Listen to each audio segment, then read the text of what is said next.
सडकमा किताब बेच्ने साधारण व्यक्तिबाट नेपालका शिक्षा, विज्ञान तथा प्रविधि मन्त्री बन्नु भनेको सामान्य कुरा होइन।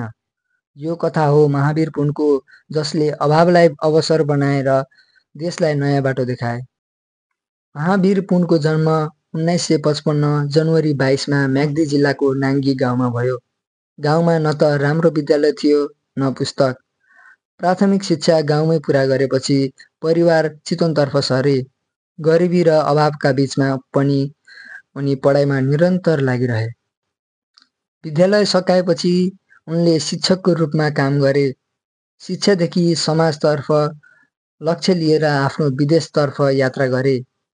युनिभर्सिटी अफ नेब्रास्का युएसएमा अध्ययन गरी उच्च शिक्षा प्राप्त गरेर नेपालमा फर्केर आफ्नै गाउँमा योगदान दिने सङ्कल्प लिए। नेपाल फर्केपछि उनले ग्रामीण क्षेत्रमा इन्टरनेट पुर्याउने असम्भव जस्तो कामलाई सम्भव बनाए। नेपाल वायरलेस नेटवर्किङ प्रोजेक्ट मार्फत दुर्गम गाउँहरूमा इन्टरनेटसँग जोडिए। पछि उनले राष्ट्रिय आविष्कार केन्द्र स्थापना गरे, जहाँ अनुसन्धान, आविष्कार र नयाँ सोचलाई समर्थन मिल्यो। राष्ट्रिय आविष्कार केन्द्र चलाउन ठुलो रकम चाहिन्थ्यो। राज्यले सहयोग सीमित गर्यो। त्यसैले उनले आफ्नो जीवन कथा पुस्तक लेखेर बेच्न थाले। पुरस्कार र पदकहरू समेत बेचेर उनले अनुसन्धानमा लगानी गरे। यही सङ्घर्षले उनलाई अझ महान बनाए। 22 सेप्टेम्बर 2025मा महावीर पुनलाई नेपालको शिक्षा, विज्ञान तथा प्राविधि मन्त्री नियुक्त गरियो।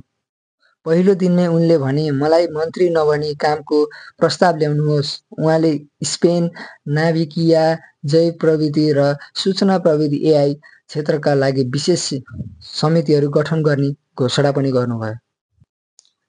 महावीर पुनलाई धेरैले असल नेतृत्वकर्ता भनेका छन्, तर आलोचक पनि कम छैनन्। अब उनको वास्तविक परीक्षा सुरु भएको छ। शिक्षा सुधार, अनुसन्धानमा लगानी र प्रविधिमा क्रान्ति ल्याउने 5 महिनाभित्र ठोस कामको नतिजा देखाउनुपर्ने चुनौती उहाँमाथि छ।